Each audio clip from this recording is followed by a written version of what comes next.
The annual yield per walnut tree is fairly constant at 50 pounds per tree when the number of trees per acre is 30 or fewer.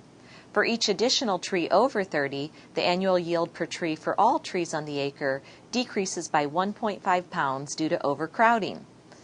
In Part A, we're asked to express the yield per tree, Y, in pounds as a function of the number of walnut trees per acre, X.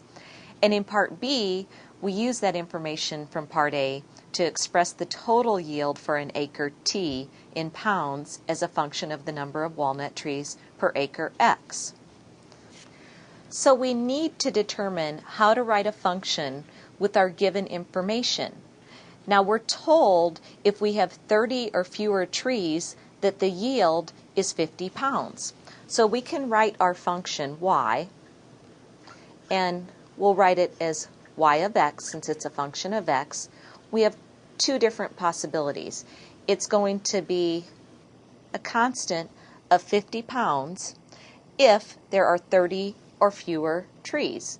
So if x is less than or equal to 30, our yield is 50 pounds. And then we're given some more information that says for each additional tree over 30, that annual yield decreases by 1.5 pounds for every tree, including the first 30. So we start with our original 50, and then we decrease that by 1.5 pounds once we go over 30. So we have to write x minus 30 so that this allows for any tree over 30. So this is if x is greater than 30. So here's our piecewise function that expresses the yield per tree as a function of x.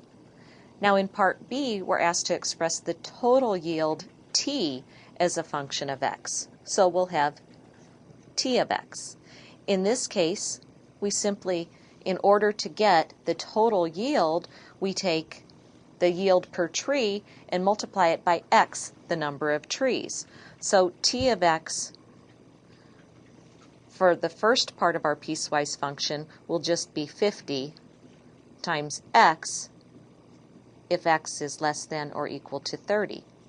Now, we need to multiply the second part of our piecewise function by x as well, but it's a good idea to simplify it first.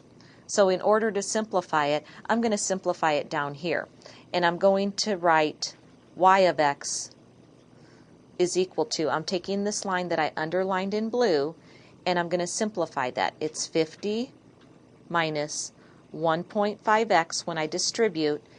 Negative 1.5 times negative 30 is plus 45. So therefore, y of x really equals negative 1.5x. 50 plus 45 gives me plus 95. That's whenever x is greater than 30. So I'm going to take this simplified form right here, and I'm going to substitute it in here for my total yield, and I'm going to multiply it by x. I'm going to have negative 1.5x plus 95 times x if there are more than 30 trees. So if x is greater than 30.